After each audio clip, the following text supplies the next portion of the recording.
والصلاة والسلام على رسول الله صلى الله عليه وسلم.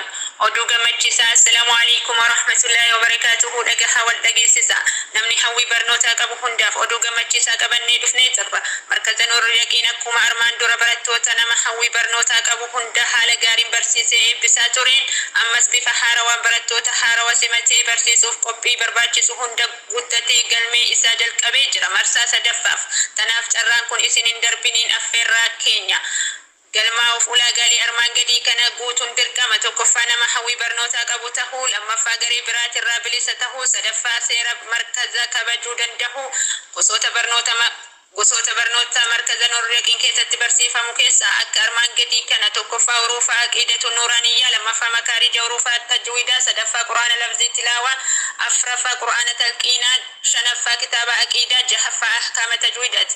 Ammaaf gosoonni barnootaa akka armaan olii kana fakkaata. Hubachiisa namoonni kitaaba barachuu feetan haala isiniif mijeessina inshaallah. Bakki itti baratamu aappii zuumiitii fi iimoo irratti karaan ittiin galmaa'uu dandeessan liinkii waatsaappii akka armaan gadii kana tuquudhaan seenaatii galmaa. Odeeffannoo dabalataa lakkoofsa bilbila keenyaa duwwaa 2519423 irra isiniif deebi'aa. duwwaa 2519423 galatooma.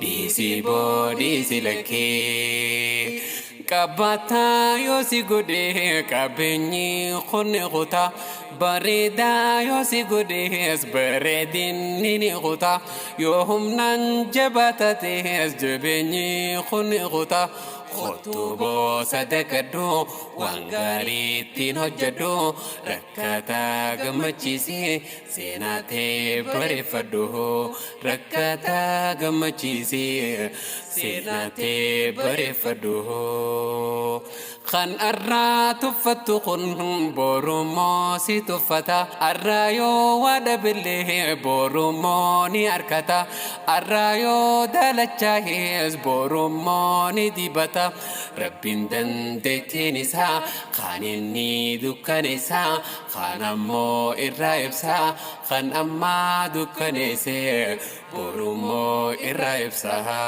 خان أما دكانيسي بورمو irraibsa himbonin hintufatin dheerattee samiin toytoo ajjattee dachiin urutoo tahiboo tahii likkii dhiisiboo dhiisi lakkii.